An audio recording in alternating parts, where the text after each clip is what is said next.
अस्सलाम वालेकुम दोस्तों, उम्मीद है आप लोग ठीक ठाक होंगे, खैर खैरियत से होंगे।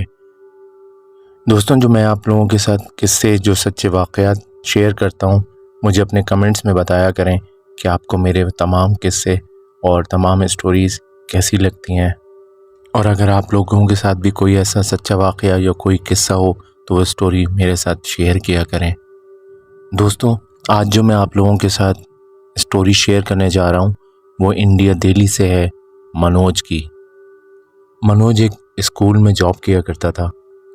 मनोज जिस स्कूल में जॉब किया करता था उसके बारे में बहुत सारे वाक़यात और किस्से मशहूर थे।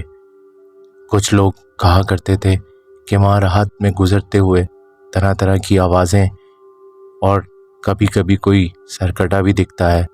इस तरह के बहुत से वाक़यात थे जो मनोज के स्कूल के बारे में मशहूर थे। इर्द गिर्द के लोग बताते हैं कि हम तो वहाँ से रात में गुज़रना भी पसंद नहीं करते क्योंकि वहाँ पे तरह तरह की आवाज़ें आती हैं। मगर इन तमाम बातों के बरक्स मनोज कभी भी ऐसी बातों पे कान नहीं धरता। उसको इस नौकरी करते हुए तकरीबन 2.5 से 3 साल का अरसा हो चुका था। मनोज लिखते हैं कि आज तक मेरे साथ वो कभी नहीं हुआ जो उस दिन मेरे साथ हुआ, और वो दिन मेरी ज़िंदगी का एक यादगार दिन बन गया और उसको मैं अपनी ज़िंदगी में कभी नहीं भूल सकता। मनोज कहते हैं कि हमारे स्कूल के ऊपर वाले फ्लोर में बच्चों का आना जाना बिल्कुल बंद है और वहाँ पर ताला डाला हुआ है ताकि उधर बच्चे ना जाएं। मगर मैं इन बातों को बिल्कुल भी नहीं मानता और इन पे कान कभी नहीं धरता। मैं ये समझता था कि इसे मशहूर किया हुआ है, सच्चाई में ऐसा कुछ भी नहीं, क्योंकि मैंने आज तक वहाँ पे कोई ऐसी भी चीज़ नहीं देखी जिसकी वजह से मैं इन तमाम बातों को सच मान सकूं। काफ़ी अरसे बाद हमारे स्कूल में कुछ रंगो रोगन का काम हो रहा था, पहले नीचे के फ्लोर पे और फिर उसके बाद ऊपर के कुछ दरवाज़ों और फ्लोर पर भी होना था, क्योंकि नीचे का सामान भी काफ़ी था और स्कूल में उन दिनों पेपर्स भी चल रहे थे। ये तमाम चीज़ें एक साथ होने से काम का लोड भी बहुत बढ़ गया था और काफ़ी प्रॉब्लम भी हो रही थी, क्योंकि काफ़ी सामान स्कूल का जो नीचे रखा हुआ था उसको ऊपर भी रखना पड़ा था। उस दिन भी कुछ ऐसा ही होता है। स्कूल में पेपर्स होने की वजह से मैं काफ़ी देर स्कूल में आजकल रुक रहा था, जो नॉर्मल रूटीन में मेरे रुकने से ज़्यादा था, और कभी शाम भी हो जाया करती थी। नीचे का काफ़ी सामान और मेरी अलमारी भी ऊपर जाने की वजह से मुझे बहुत प्रॉब्लम हो रही थी। उस दिन कुछ काफ़ी काम था और मैंने मुनासिब समझा कि क्यों ना अपना जितना काम है वो ऊपर ही के फ्लोर पे जाके निपटा दिया जाए और फटाफट फारिग होकर फिर घर जाया जाए। देखने में मनोज के स्कूल की बिल्डिंग बहुत ही पुरस्कार लगती थी और वाकई में ऐसे बहुत से मामलात उस बिल्डिंग को देखने में लगते थे।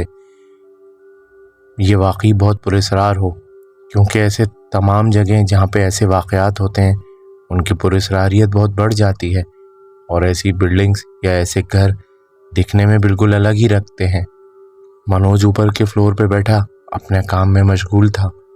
मनोज ने अपनी तमाम कॉपीज़ और बाकी जितना काम था वो जल्दी जल्दी निपटा रहा था।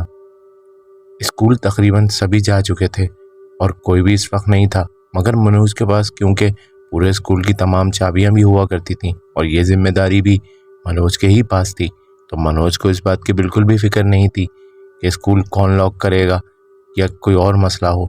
मनोज को पता था जब मैं जैसे ही फारिग हो जाऊंगा मैं स्कूल के तमाम डोर्स वगैरह को लॉक करके फिर अपने घर चला जाऊंगा। मनोज अपने काम में मशगूल था कि अचानक उसे कुछ आहट महसूस होती है, जैसे कोई आसपास हो। मनोज इसे अपना वहम समझकर ध्यान नहीं देता, पर यह आहट और ये आवाज़ें कुछ बढ़ने लगती हैं और कुछ थोड़ी देर बाद वो बराबर वाले कमरे से महसूस होने लगती हैं, जैसे कि कोई दौड़ रहा हो या कोई भाग रहा हो। कभी दरवाज़ा बंद करने की आवाज़ें आए तो कभी ऊपर छत पर लगता कि कोई भाग रहा है। मनोज इन तमाम मामलात को बहुत ही देर से नोट कर रहा होता है, मगर खौफ को कभी भी अपने ऊपर नहीं आने देता और कहता है कि ऐसा कुछ भी नहीं है, ये सब मेरा वहम है, शायद मैं बिल्कुल अकेले बैठा हुआ हूँ और वो तमाम बातें मेरे दिमाग में चल रही हैं, इस वजह से मुझे ऐसा लग रहा है। कुछ ही देर में जिस कमरे में मनोज बैठा होता है उसे लगता है उस कमरे का दरवाज़ा किसी ने ज़ोर ज़ोर से हिलाया हो। इस बार मनोज वाकई में डरता है और सोचता है, यार अब ये क्या हुआ है कि मेरा दरवाज़ा इस कमरे का किसने हिलाया है। अगर और दूसरे कमरों से आवाज़ें आ रही थी, चलो वो मेरा वहम हो सकता है, मगर ये आवाज़ तो वाकई में बहुत ही करीब से आई है और जिस कमरे में मैं बैठा हूँ यकीनन इसी दरवाजे की है। अचानक फिर किसी के ज़ोर ज़ोर से मुस्कुराने की आवाज़ आती है। अब तो मनोज को यकीनन बहुत ही शक हो जाता है और वो इस बात को समझ लेता है कि वाकई में कुछ ना कुछ तो मसला है, कोई तो गड़बड़ ज़रूर है। मनोज अपनी सीट से घबरा के फ़ौरन उठ जाता है और इर्द गिर्द देखने लग जाता है। अब खौफ मनोज पर तारी होना शुरू हो गया था कि इसी दौरान मनोज को कोई पुकारता है, मनोज। जब आवाज़ मनोज सुनता है तो ये सुनकर मनोज नीचे की तरफ दौड़ना शुरू कर देता है और कहता है, जल्दी जल्दी मैं सामान यहाँ से समेटूं और फटाफट भागूं। जैसे ही मनोज कमरे से भागने की कोशिश करता है, अचानक कमरे का दरवाज़ा बंद हो जाता है। मनोज इस बार खौफ से कांपने लग जाता है। अचानक एक औरत के ज़ोर ज़ोर से हंसने की आवाज़ें आने लगती हैं। ये सब मनोज के लिए पहली बार था और मनोज इन सब को देखकर और सुनकर बहुत ही परेशान था। मनोज कमरे की दूसरी तरफ से भागने की कोशिश करता है, जो रास्ता सीधा नीचे की तरफ जा रहा होता है। मनोज जैसे ही दौड़कर दूसरे दरवाजे की तरफ भागना शुरू होता है, उसको दोबारा कोई आवाज़ पीछे की तरफ से आती है। मनोज सेकंड को रुककर एकदम पीछे की तरफ मुड़ के देखता है, तो जैसे ही देखता है जैसे कि मनोज के पाँव तले ज़मीन निकल गई हो। वो देखता है और देखता ही रह जाता है। वो आदमी जो मनोज को दिख रहा होता है निहायत ही भयानक शक्ल का होता है और उसका सर उसके जिस्म से बिल्कुल अलग झूल रहा होता है, यानी कि उसका सिर्फ सर ही सर अलग होता है और चेहरा बिल्कुल अलग होता है। ये देखकर मनोज घबरा जाता है और खौफ के आलम में दौड़ लगा देता है नीचे की तरफ।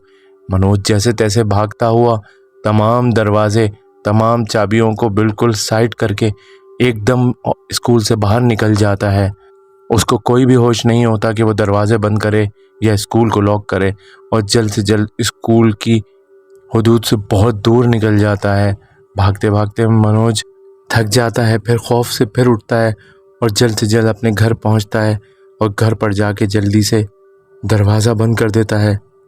खौफ ने मनोज की तमाम सोचें ख़त्म कर दी और वो सिर्फ यही सोच रहा था कि बस मैं जैसे तैसे बच गया हूँ और अल्लाह ताला मुझे बचा ले। अब मज़ीद मुझे कोई कुछ भी किसी भी किस्म का बर्दाश्त नहीं होगा और दुआ करता है कि मैं इस परेशानी से जल्द निकल जाऊँ।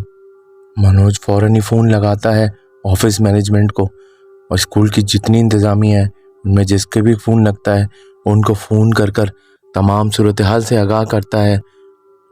इस वाक़े के तकरीबन एक हफ़्ते तक मनोज बहुत बीमार रहता है और वो शदीद बुखार के आलम में रहता है। मनोज लिखते हैं कि इस वाक़े के बाद मैंने इस स्कूल को हमेशा के लिए खैरबाद कह दिया और अपना रिज़ाइन ऑफिस इंतज़ामिया को जमा करा दिया। मज़ीद नए स्कूल में अब मेरी जॉब है और मैं वहाँ इस वाक़े को कभी कभी याद करता हूँ तो मेरे रोंगटे खड़े हो जाते हैं। दोस्तों, ये स्कूल अब तक वहाँ पर है और इसमें ऐसे वाक़यात और तमाम आवाज़ें अभी भी इसी तरीके से आती हैं और अहले मोहल्ला और तमाम लोग कहते हैं कि हम यहाँ से गुज़रने से भी परहेज़ करते हैं। दोस्तों, ये स्टोरी जो मुझे मनोज ने शेयर की आप लोगों को कैसी लगी अपने कमेंट्स में बताइएगा। मेरे चैनल को लाइक करिएगा, शेयर करिएगा, सब्सक्राइब करिएगा। अपना बहुत ख्याल रखिएगा।